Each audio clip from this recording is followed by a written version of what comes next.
வணக்கம். நான் குணா. நானும் தமிழும் அலைவரிசையிலிருந்து.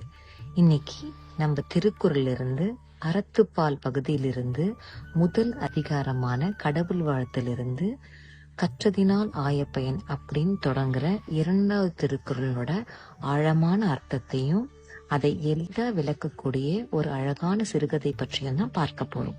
வாங்க நம்ம வீடியோக்குள்ள போகலாம். கடவுள் வாழ்த்துல இருக்க 2வது திருக்குறளை பற்றி முதலில் பார்ப்போம். கற்றதனால் ஆய பயன் என்கொல் வாளறிவன் நற்றால் தொழார் எனின். அதாவது, ஒரு மனிதன் பல நூல்கள் படித்து அறிவு சேர்த்திருந்தாலும் அறநெறியில் நிலைத்திராவிட்டால் அந்த அறிவு பயனளிக்காது. இதத்தான் வள்ளுவர் 2வது குறள் மூலம் நமக்கு சொல்றார். இந்த குறளை ஒவ்வொரு சொல்லாக பிரித்து பார்க்கலாம். கற்றதனால் அப்படின்னா நாம் கற்ற அறிவு கல்வி. ஆய பயன் என்கொள் அப்படின்ற சொற்களுக்கு அர்த்தம் என்னன்னா, அதனால் வரும் உண்மை பயன் என்ன அப்படின்னு வள்ளுவர் கேட்கிறார். அடுத்த சொல்லான வாளறிவன் அப்படின்ற சொல்லுக்கு மிகுந்த அறிவுடையவன் அப்படின்னு அர்த்தம்.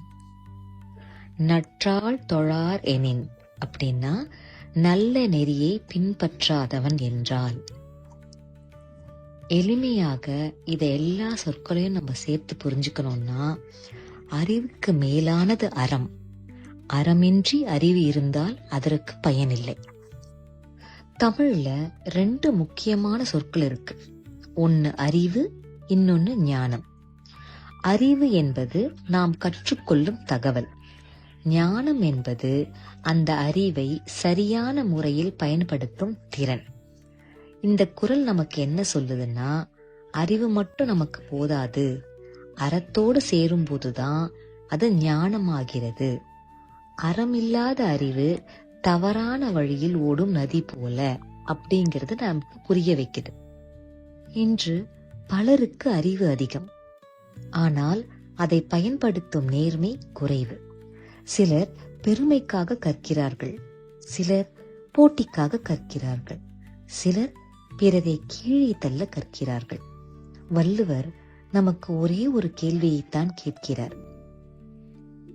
உன் அறிவு யாருக்காக பயன்படுகிறது? உன்னை உயர்த்தவா, அல்லது மற்றவருக்கும் சேர்த்து அது நன்மை தருகிறதா? இதுவே இந்த குறள் நமக்கு சொல்லும் வாழ்க்கை பாடம். அறிவு மனிதனை புத்திசாலியாக்கலாம், ஆனால் அறம் மனிதனை உயர்வானவனாக்கும். அறிவும் அறமும் சேர்ந்தால்தான் ஒரு மனிதன் முழுமையடைகிறான். இதுதான் 2வது திருக்குறள் நமக்கு கற்றுக் கொடுக்கும் வாழ்க்கை பாடம். இந்த குறள் நம் வாழ்க்கைக்கு சொல்லும் முக்கியமான செய்தி என்னன்னா, கற்றல் முக்கியம், ஆனால் அதையும் விட முக்கியமானது நெறி. அறிவும் தாழ்மையும் அறமும் இருந்தால் மட்டுமே உயர்வு ஏற்படும். மனிதனின் மதிப்பு அவன் எவ்வளவு கற்றான் என்பதில் இல்லை, அவன் கற்றதை எப்படி நல்லதிற்கு பயன்படுத்துகிறான் என்பதில் உள்ளது. இதுவே திருக்குறளின் 2வது குறளின் ஆழமான அர்த்தம்.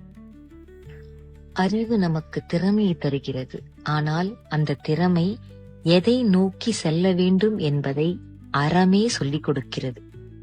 அறமின்றி அறிவு இருந்தால் அது முறையாக பயன்படுத்தப்படாது. வள்ளுவர் அதை பயனில்லாதது அப்படின்னு சொல்றார். இங்கு வள்ளுவர் வாளறிவன் என்று சொல்லுவது அறிவு மிகுந்தவனை குறிக்கிறது. ஆனால் அந்த அறிவு அறத்தால் வழி நடத்தப்படாவிட்டால் அது வெறும் சொற்கள் மட்டுமே. அறிவும் அறமும் சேரும்போதுதான் ஒரு மனிதன் உயர்கிறான். இப்போ இந்த குறளின் ஆழமான அர்த்தத்தை ஒரு அழகான சிறுகதை மூலமா தெரிஞ்சுக்கலாம். வாங்க. ஒரு அழகான கிராமம் இருந்தது. அந்த கிராமத்துல கோவில் திருவிழா வரப்போகுது. அதனால எல்லா ஊர் மக்களும் ரொம்ப உற்சாகமா இருந்தாங்க. அங்க ஏகன் ஒரு சிறுவன் இருந்தான். அவன் உரிமை வாசிக்கிறதுல ரொம்ப சிறந்தவன். கிராமம் முழுக்க அவனோட தாளத்தை கேட்டு ரொம்ப மகிழ்ந்தாங்க. சில நாட்கள்லயே அவனோட திறமை அதிகரிக்க தொடங்குச்சு. அதோட அவனோட அகந்தையும் அதிகரிச்சது. ஏகன் தன் நண்பர்களிடம் திமிரா சொன்னான், இந்த கிராமத்துல என்னை விட சிறப்பா தாளம் அடிக்க யாருமே கிடையாது. ஆசிரியரே என்கிட்டதான் கத்துக்கணும்.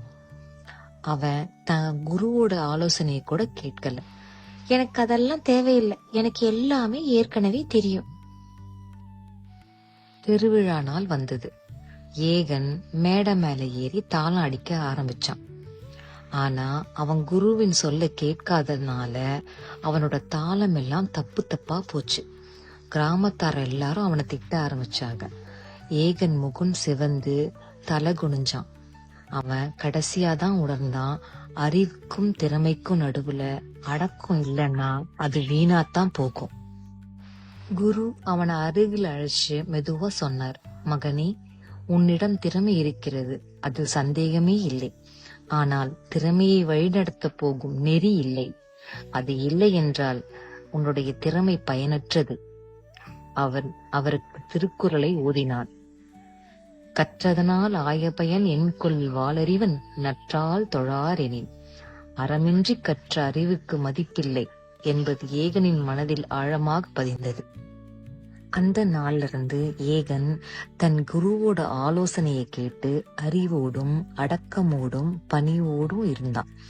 அடுத்த திருவிழாவில் அவன் வாசித்த உருமி கிராமத்தையே மயக்கியது. இதுதான் 2வது திருக்குறள் நமக்கு சொல்லும் உண்மை. அறிவும் திறமையும் இருந்தாலும் அறத்தோடும் பணிவோடும் இருந்தால்தான் அதற்கு அர்த்தம் உண்டு. அடுத்த வீடியோல கடவுள் வாழ்த்து அதிகாரத்திலிருந்து 3வது திருக்குறள் பற்றியும் அதனோடு ஒரு அழகான சிறுகதை பற்றியும் பார்ப்போம். அதுவரை உங்களிடமிருந்து விடைபெறுவது உங்கள் குணா. நானும் தமிழும் அலைவரிசையிலிருந்து.